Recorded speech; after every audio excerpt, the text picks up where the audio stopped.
Hello students, welcome to all of you. आज की video में हम पढ़ने वाले हैं इवापोरेशन सेपरेशन मेथड। स्टूडेंट्स, हम जो चैप्टर फर्स्ट पढ़ा था हमने उसमें हम इवापोरेशन प्रोसेस क्या होती है ये कम्प्लीटली हम समझ चुके हैं।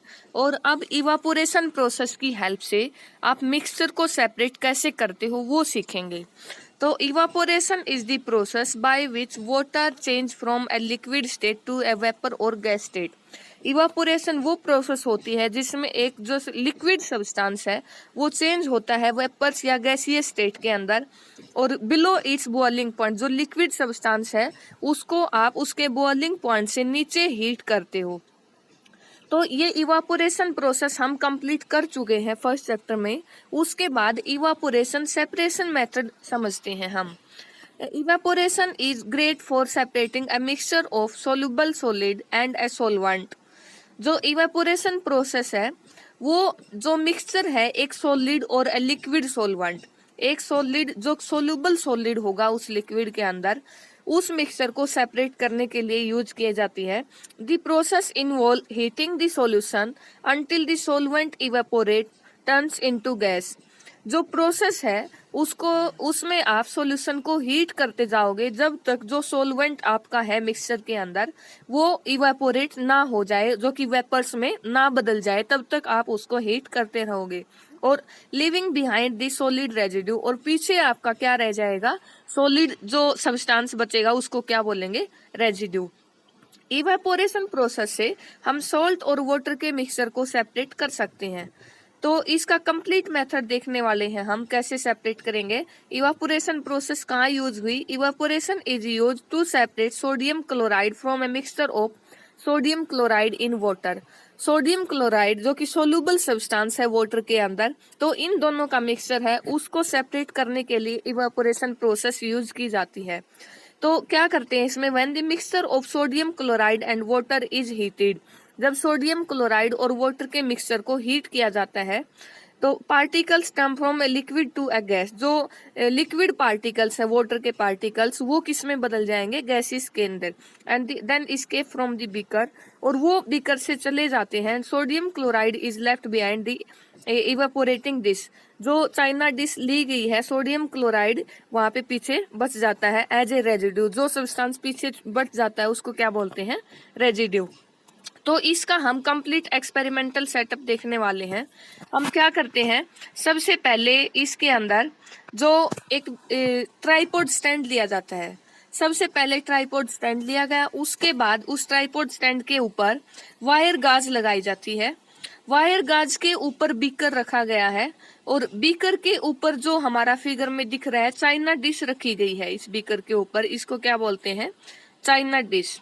तो ऐसा क्यों किया गया है, ऐसा काफी सारे डायग्राम में आप ये भी देख सकते हो कि जो ट्राइपॉड स्टैंड है उसके ऊपर वायर गाज रखी और उसके ऊपर चाइना डिश रख दी उसके ऊपर एज इट इज, मतलब बीकर नहीं रखा गया है। अगर आप इस प्रोसेस में बीकर रखते हो पहले इस वायर गाज के ऊपर तो और बेटर रहेगा, क्योंकि अगर हमारे पास फिगर में है जो सॉल्ट और वाटर का मिक्सचर है चाइना डिश के अंदर, तो नीचे बर्नर ऑन कर रखा है। हम क्या करते हैं, नीचे से बर्नर ऑन किया, वाटर का फिल करके ये बीकर रखा गया है वायर गाज के ऊपर, उसके ऊपर हमारा मिक्सचर रखा हुआ है। क्योंकि जैसे ही हम वायर गाज को इसके ऊपर एज इट इज रखते हैं वायर गाज के ऊपर, तो ये मिक्सचर हमारा एकदम ज्यादा से ज्यादा गर्म हो जाएगा। तो इस वजह से हमने क्या किया है, पहले बीकर को फिल करके वाटर से फिर रखा है इसके ऊपर। तो जैसे ही हम हीट करते हैं तो ये जो लिक्विड है वाटर इस बीकर के अंदर सबसे पहले वो गर्म होगा, उसमें से जो वेपर्स निकलेंगे, जो स्टीम निकलेगी वो इस चाइना डिश को गर्म करेगी, और चाइना डिश में जो सॉल्यूशन है सॉल्ट और वाटर का मिक्सचर है जो वो हीट होगा, और इसमें से जो वाटर है वो वेपर्स की फॉर्म में उड़ जाता है और पीछे क्या रह जाएगा, सॉल्ट। मतलब इस बीकर का रखने का ये फायदा है कि जो सॉल्ट है वो ऐसा नहीं होगा कि वो बिल्कुल जल जाए, ज्यादा बीकर ये बर्नर की हीट के द्वारा ये यहाँ मतलब इसके अंदर जल जाए, ऐसा नहीं होगा। तो ये प्रोसीजर हम करते हैं इसमें, इसको कम्प्लीटली सबसे पहले हमने क्या लिया, एक डायग्राम के थ्रू ऐसे रिप्रेजेंट करते हैं। सबसे पहले हमने बर्नर ट्राइपॉड स्टैंड रखा हुआ है, फिर उसके ऊपर वायर गाज, फिर उसके ऊपर चाइना डिश, या फिर हो सकता है आप बीकर रखो पहले पानी का भर के और उसके बाद चाइना डिश रखो उसके ऊपर। और इसके अंदर हमारा क्या है, solution of common salt, sodium chloride और वाटर का सॉल्यूशन है।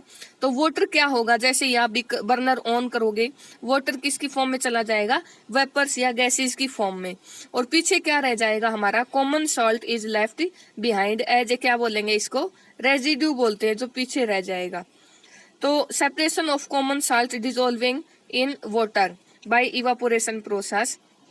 इवापोरेशन की प्रोसेस में जो सबसे पहले क्या किया, मतलब लिक्विड को इवापोरेट किया और सॉलिड जो सोल्यूबल सब्सटेंस था वो पीछे रह जाता है। ऐसे ही हम जो शुगर और वाटर का मिक्सचर है उसको भी इवेपोरेशन प्रोसेस के थ्रू सेम, मतलब जो शुगर है वो पानी के अंदर डिजोल्व हो जाती है, ये भी कैसा सब्सटेंस है, सोल्यूबल सब्सटेंस। तो ऐसे ही इवेपोरेशन प्रोसेस की हेल्प से इसको भी सेपरेट कर सकते हैं, जैसे कि हमने सोडियम क्लोराइड और वाटर को सेपरेट किया है। और इवेपोरेशन प्रोसेस कहाँ यूज की जाती है, बाकी और मतलब जो कलर्ड कंपोनेंट डाई होती है, coloured component dye from ink, ink में से जो कलर्ड कंपोनेंट डाई होता है उसको सेपरेट करने के लिए इवेपोरेशन प्रोसेस यूज की जाती है। जो ब्लू और ब्लैक इंक है जो फाउंटेन पेन में यूज करते हैं वो लिक्विड मिक्सचर होता है, वो डाई का मिक्सचर होता है वाटर के अंदर, and this dye is coloured component of ink. जो डाई है वो किसका, कलर्ड कंपोनेंट है, किसका, इंक का, विच गिव ए ब्लू और ब्लैक कलर, जो ब्लू कलर या ब्लैक कलर की हो सकती है। तो which can separate the coloured component of ink और डाई फ्रॉम इंक। इंक में से जो कलर्ड कंपोनेंट डाई है आप इवेपोरेशन की प्रोसेस से उसको सेपरेट कर सकते हो। तो हम कैसे सेपरेट करते हैं उसको, ये कंप्लीट मेथड देखने वाले हैं। तो we take a beaker and fill it half with water. हमने एक बीकर लिया, उसको आधा भर लिया हमने पानी से, अबाउट 5 ml ऑफ इंक। और फिर उसके बाद हमने क्या किया, जो मतलब सबसे पहले बीकर पानी से हाफ भरा हमने, उसके ऊपर चाइना डिश रखी गई है। चाइना डिश के अंदर जो डाई है, जो कलर्ड कंपोनेंट डाई अलग करना है हमें, चाइना डिश के अंदर इंक डाली गई है। नीचे बंसन बर्नर लगा रखा है, फिर ट्राइपॉड स्टैंड के ऊपर वायर गाज लगानी होती है, फिर बीकर रखा गया है, उसके ऊपर जो पेट्री डिश या चाइना डिश बोल सकती है वो रखी गई है। और जैसे ही आप यहाँ से बर्नर ऑन करते हो तो ये बीकर के अंदर जो पानी रखा हुआ है वो हीट हो जाता है, इससे चाइना डिश गर्म होगी, इसके अंदर जो इंक का मिक्सचर रखा गया है वो हीट होता है। तो इसमें से जो वाटर पार्टिकल्स हैं वो वेपर्स की फॉर्म में चले जाते हैं, वाटर इवापोरेट हो जाता है और पीछे हमारा क्या बच जाएगा, डाई बच जाएगी जो कलर्ड कंपोनेंट है। तो इसका हम कंप्लीटली ऐसे इसको सेपरेट कर सकते हैं। इसमें हम एक फिगर में ऐसे रिप्रेजेंट कर सकते हैं इस कंप्लीट अरेंजमेंट को। तो क्या किया, आधा भर लिया पानी से china dish containing ink, china dish जिसके अंदर इंक है उसको आपने कहाँ रखा है, बीकर के ऊपर रखा गया है। और ट्राइपॉड स्टैंड के ऊपर क्या रखा, वायर गाज, फिर बीकर, उसके ऊपर चाइना डिश, और फिर उसको हीट करना शुरू करते हैं हम। तो क्या होगा, जो उसके अंदर वाटर प्रेजेंट है वो इवापोरेट हो जाएगा और जो कलर्ड कंपोनेंट डाई है वो हमारी बच जाएगी उसमें एज ए रेजिड्यू। फिर हम उसको उतार के वहां से मतलब उसको निकाल सकते हैं वहां से। तो ऐसे हम इवापोरेशन प्रोसेस से जो एक सॉलिड सब्सटेंस है जो सोल्यूबल होता है सॉल्वेंट के अंदर उसको सेपरेट कर सकते हैं। लेकिन यहाँ पे मतलब सब इवेपोरेशन प्रोसेस में सब्सटेंस को हीट करना होता है बिलो इट्स बॉइलिंग पॉइंट। आप उसको धीरे धीरे गर्म करते हो, उसके बॉइलिंग पॉइंट तक नहीं जाना होता है। तो ये था हमारा आज का टॉपिक इवेपोरेशन मेथड जो कि सेपरेशन के लिए यूज करते हैं। और नेक्स्ट वीडियो में हम करेंगे ये प्यूरिफिकेशन बाय क्रिस्टलाइजेशन। क्रिस्टलाइजेशन की प्रोसेस से किसी इम्प्योर सब्सटेंस को आप प्योर कैसे करते हो। Thanks for watching.